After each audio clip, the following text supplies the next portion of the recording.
Welcome to Voodoo Whiskey Gaming, and this is my late review of Final Fantasy VII The Remake. I played it on the PS4 because it is currently exclusive to the PS4. It does sound like it's going to be coming to something else somewhere down the line, I just don't know what or when.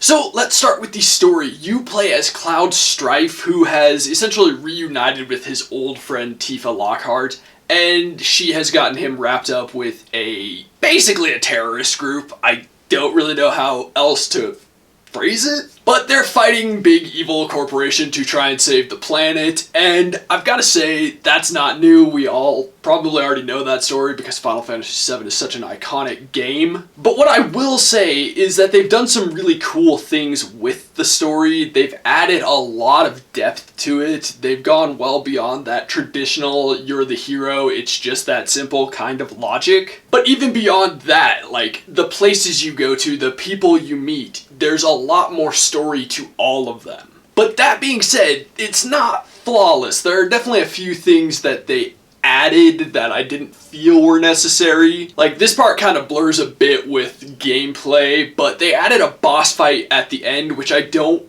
feel was necessary. It ties into some of the new story elements, but it just felt weird. And beyond that, there were certain things that it revealed that are future things down the line that if you don't know all the Final Fantasy VII story, there's some pretty big spoilers there that I just felt were unnecessary. But I do like that they expanded on it. It's a lot. They give you a lot more, because this is just the Midgar section of the game, which, if you know anything about the original Final Fantasy VII, it was a 4-disc game, and the Midgar section was only the first disc. And that was back on the PlayStation 1, so those discs really weren't as big, they didn't have as much content as they do now, and I really gotta say, a lot of the stuff they added was awesome. As for the audio, let's start with the music, which is phenomenal. Getting to hear that soundtrack all over again, and you get to hear music from parts in the game that aren't even in this game yet. Like the Gold Saucer theme, I definitely heard the, Costa del Sol theme. So there are themes that aren't even covered in this game that will be covered in later entries in this long episodic release project that they're doing. And as for the sound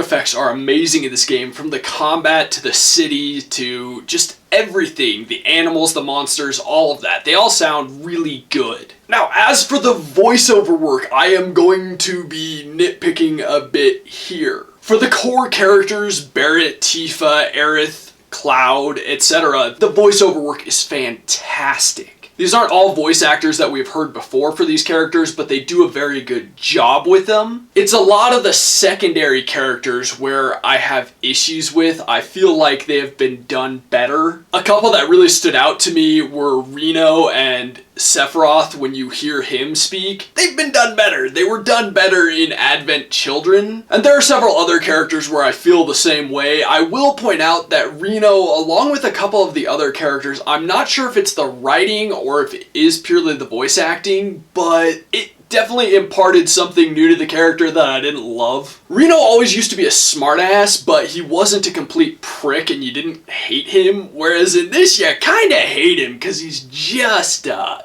twat. And it's not just to like Cloud and them, he's a dick to Rude, he's a dick to Sung, he's just a dick, and I don't feel like that fully fits him. While he always had a bit of an attitude, you never really hated him. Whereas in this, you kinda just hate him for being there, and there's a couple of other characters I felt that way about. But again, not sure if it's the writing or if it's the attitude imparted on them by the voice actor.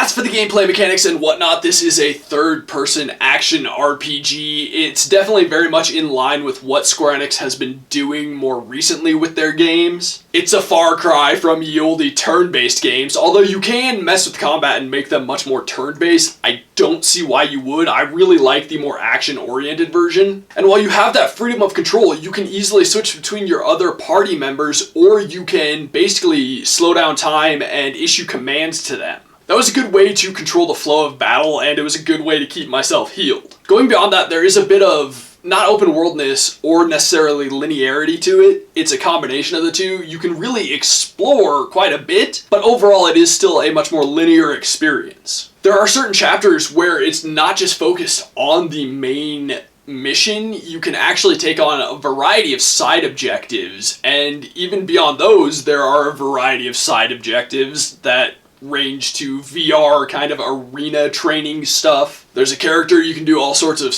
little missions throughout the entire game for in order to get new materia. So there's a bunch of stuff like that, and I mean, there's no character customization, but there are some cool visual things they do with the different weapons and the different gear that you get. I think that's all really cool, and it does make a much bigger difference in this game than I would say it did in the original. Like, the weapons you choose, the material you choose, all of that varies a bit more than it did in the original. One thing I do really want to address, because it's everywhere, and it doesn't need to be everywhere, and it happens in this game, is forced stealth sections in games that don't have stealth mechanics. Admittedly, it's a very small part of the game, and it really doesn't take long to get through. It just doesn't work, and it doesn't work partly because the controls aren't meant for it, and just generally because this game isn't built around that concept. So I could happily live without it here. I could happily live without it in most games that aren't built around stealth. As for the controls, I really like the controls in combat. I think they work very well. They're very responsive and they're very intuitive. Once you get the hang of them, it's far more in-depth than, you know,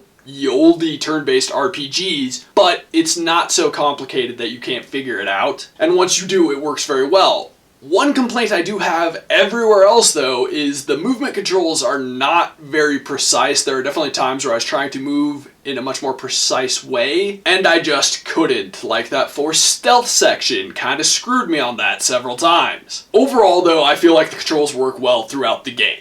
Then lastly, the visuals. The visuals of this game are phenomenal, but let's just address our quick complaint with it, which is that there are definitely times and places and certain objects that just don't have texture. As you can see behind me, there's wood grain. There are definitely places that are wooden doors that have no wood grain, they just look like a smear of watercolor paint or something. Why that is, I don't know, and I definitely noticed it in other places, but it tended to load in, whereas the doors never did, so that was just weird. Beyond that, everything looks phenomenal. There is a level of detail in this game that is just unnecessary, but also glorious at the same time. You can literally count out all the gray hairs in Heidegger's beard if you wanted to. There's that much detail in this game. You could probably start counting individual threads in people's clothing. But it goes beyond that to other small details, like when characters are moving, their hair in fact moves. That is true of all the characters, including Cloud. But beyond that, there are other neat things, like all the weapons do in fact look different, and some of them will actually even alter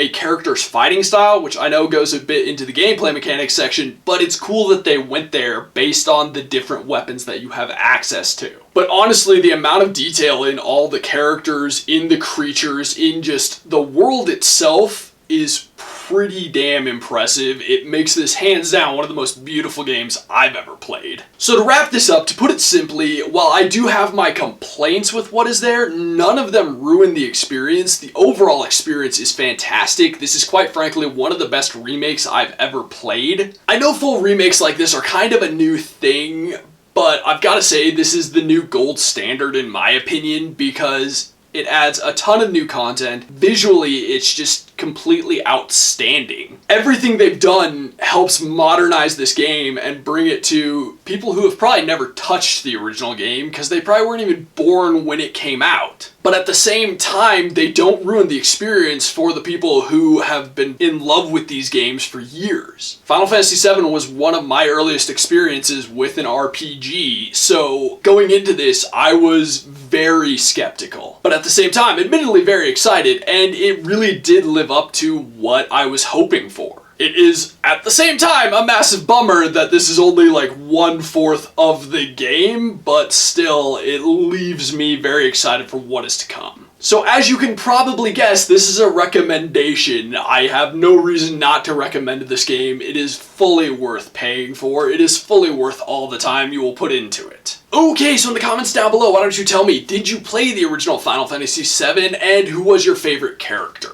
As always, thanks for watching. If you enjoyed the video, please hit that like button, and if you like what I'm doing in general, share or subscribe. Have a good one. Reno Wallace, words.